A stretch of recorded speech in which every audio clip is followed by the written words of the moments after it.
Video में 1683 के charter या 1683 ईस्वी के राजपत्र के विषय में बताया जा रहा है। ऐसी क्या आवश्यकता हुई कि 1683 के चार्टर को लाना पड़ा, क्योंकि सब कुछ तो ठीक चल रहा था। इंडिया में ईस्ट इंडिया कंपनी प्रॉफिट में भी थी, वो धीरे धीरे डेवलप भी कर रही थी। फिर ऐसी क्या आवश्यकता हुई कि 1683 के राजपत्र को लाना पड़ा। तो चूँकि इस राजपत्र को एडमिराल्टी चार्टर भी कहते हैं, क्योंकि इस राजपत्र के द्वारा या इस चार्टर में एडमिराल्टी कोर्ट इस्टेब्लिश हुई। एडमिराल्टी कोर्ट के विषय में बताया जाएगा। तो ऐसी क्या आवश्यकता हुई कि इस चार्टर को लाना पड़ा। तो सबसे पहले इसके दो रीज़न थे। इस चार्टर को आने के, इस राजपत्र को लाने के दो रीज़न थे।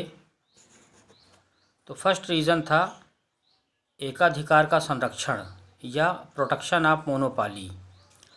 तो इसमें यह था कि जो ईस्ट इंडिया कंपनी को मोनोपोली के राइट्स मिले हुए थे, उनका कहीं ना कहीं उल्लंघन हो रहा था। तो इस चीज़ को बचाना था।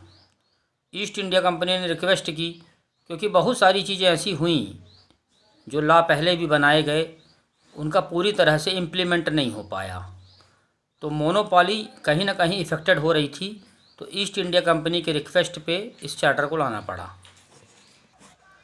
कई सारे अंग्रेज़ जो इंडिविजुअल भी थे और ग्रुप्स में भी आ गए थे। तो इस तरह के कई सारे बिजनेसमैन इंडिया में ही ईस्ट इंडिया कंपनी के अगेंस्ट इस्टेब्लिश हो गए। वो बिजनेस करते थे। तो ईस्ट इंडिया कंपनी को कहीं ना कहीं लॉस हो रहा था। तो जो उसकी मोनोपोली थी वो इफ़ेक्टेड हो रही थी, क्योंकि ईस्ट इंडिया कंपनी के अलावा किसी दूसरे अंग्रेज़ को इंडिविजुअली या ग्रुप्स में बिजनेस करने की परमिशन नहीं थी। तो मोनोपोली कहीं ना कहीं इफ़ेक्टेड हो रही थी।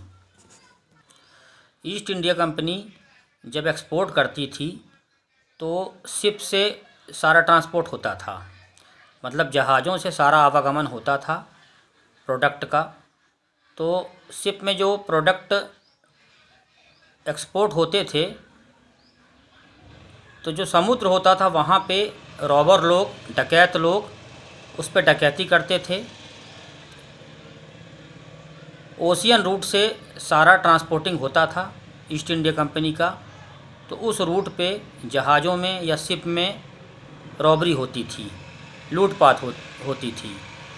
तो ऐसी कंडीशन से निपटने के लिए कोई कोर्ट नहीं थी। तो इसी वजह से एडमिराल्टी कोर्ट इस्टेब्लिश करने का प्रपोज़ल इस चार्टर में रखा गया, ताकि ओशियन क्राइम जो होता है, समुद्री जो केसेस होते हैं, उनसे निपटने के लिए इसकी व्यवस्था की जा सके। तो ऐसी कंडीशन में फर्स्ट रीज़न तो मोनोपोली का इफ़ेक्टेड होने से बचाना था, और साथ ही ऐसी कोर्ट इस्टेब्लिश करना था ताकि जो ओशियन रॉबरी होती है, समुद्री डकैती होती है, लूटपाट होती है, उसको रोका जा सके। और साथ ही केस चलेगा तो पनिशमेंट का भी प्रपोज़ल इस चार्टर के द्वारा एडमिराल्टी कोर्ट के लिए रखा गया। सेकंड रीज़न था समुद्री डकैती का बढ़ता हुआ अपराध, मतलब पायरेसी। तो सेकंड रीज़न में पायरेसी आएगी। इसमें एक्सपोर्ट होते समय जो प्रोडक्ट होता था, उससे शिप को लोड करके ले जाते थे। तो ओशियन रूट में इन जहाज़ों पे लूटपाट होती थी, रॉबरी होती थी। और जो रॉबर होते थे वो किसी देश के नागरिक नहीं होते थे, वो कहीं भी क्राइम कर सकते थे, लूटपाट कर सकते थे। तो इसको रोकने के लिए एडमिराल्टी कोर्ट का प्रपोज़ल इस चार्टर में रखा गया, और ओशियन क्राइम जो होता था उन्हीं केसों की सुनवाई करने के लिए एडमिराल्टी कोर्ट इस्टेब्लिश करने का प्रपोज़ल रखा गया। साथ ही उन केसेस में पनिशमेंट का प्रपोज़ल भी रखा गया।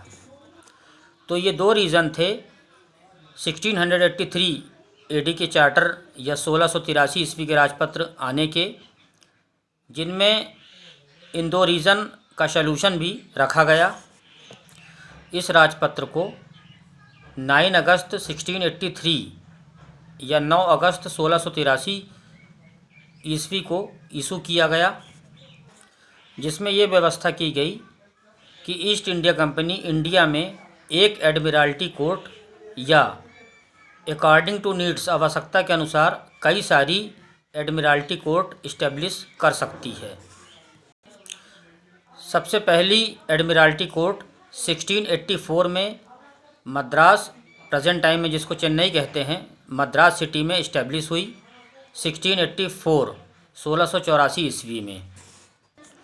क्योंकि ये चार्टर एडमिरल्टी कोर्ट के इस्टेब्लिशमेंट से रिलेटेड था, तो इसके पार्ट में सबसे पहला पॉइंट है गठन, कॉन्स्टिट्यूशन।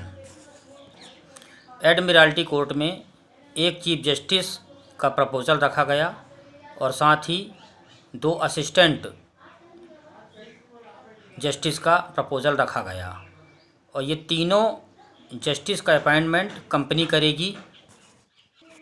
चीफ जस्टिस या मुख्य न्यायाधीश को जज एडवोकेट की सरकारी उपाधि दी गई, गवर्नमेंट डिग्री की उपाधि दी गई उसे, और जो असिस्टेंट जजेस रहेंगे उनका अपॉइंटमेंट भी ईस्ट इंडिया कंपनी करेगी।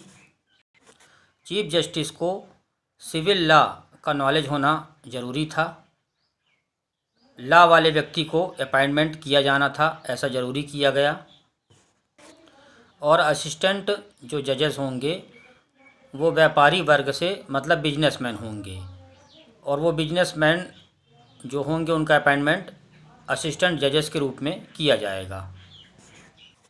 ऐसा इसलिए किया गया ताकि असिस्टेंट जजों का जो अपॉइंटमेंट होगा वो व्यापारी वर्ग से होगा, बिजनेसमैन होंगे, ताकि जो व्यापारियों के रीति रिवाज हैं, रूढ़ियाँ हैं, उनका नॉलेज, उनका ज्ञान न्यायालय को मिल सके। कस्टम एंड ट्रेडिशंस जो हैं बिजनेसमैन्स के, उनका नॉलेज जानने के लिए बिजनेसमैन या व्यापारी वर्ग से असिस्टेंट जजेस का अपॉइंटमेंट हुआ। सेकंड पॉइंट में न्यायाधिकार आता है, ज्यूरिसडिक्शन। तो एडमिरल्टी कोर्ट को जिन केसेस में न्यायाधिकार दिए गए वो निम्न हैं।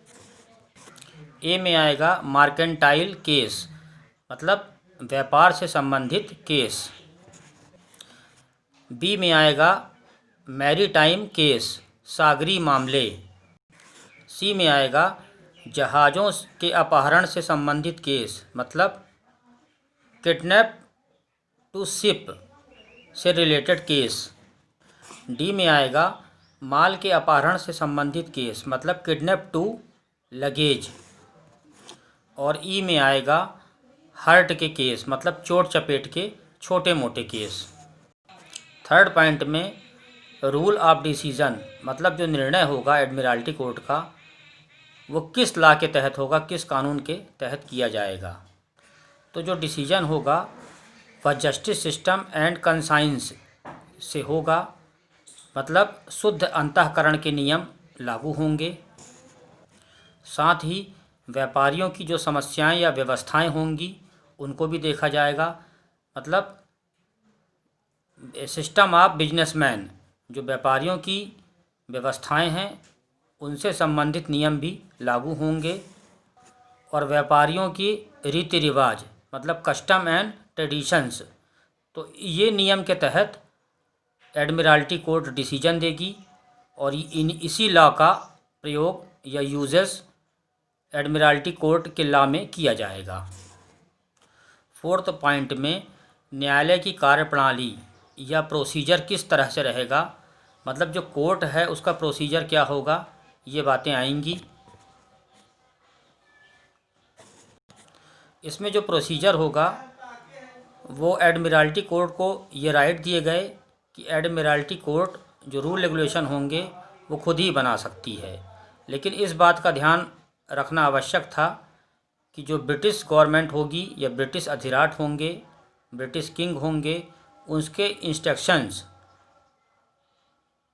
को ध्यान में रखना होगा और उन्हीं के तहत जो रूल रेगुलेशन एडमिरल्टी कोर्ट बनाएगी उसका पालन करना आवश्यक किया गया। तो इस तरह से एडमिरल्टी कोर्ट से रिलेटेड मैटर 1683 के चार्टर में रखा गया और 1683 ईस्वी का राजपत्र केवल और केवल एडमिरल्टी कोर्ट के इस्टेब्लिशमेंट से संबंधित था, रिलेटेड था। तो इस तरह से 1683 का चार्टर केवल एडमिरल्टी कोर्ट के इस्टेब्लिशमेंट से के लिए आया और बाद में मद्रास में एडमिरल्टी कोर्ट इस्टेब्लिश हुई।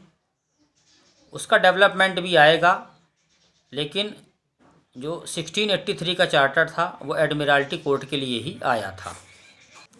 एडमिरल्टी कोर्ट मद्रास में 10 जुलाई 1686 मतलब 10 जुलाई 1686 को स्थापित हुई या इस्टेब्लिश हुई, जिसमें कंपनी के 3 सीनियर एम्प्लॉइज़ को ही, वरिष्ठ कर्मचारियों को ही जज अपॉइंट किया गया, जो कंपनी ने ही किया। पहले जज एडवोकेट सर जॉन विंग्स थे, जिनको मद्रास में अपॉइंट किया गया।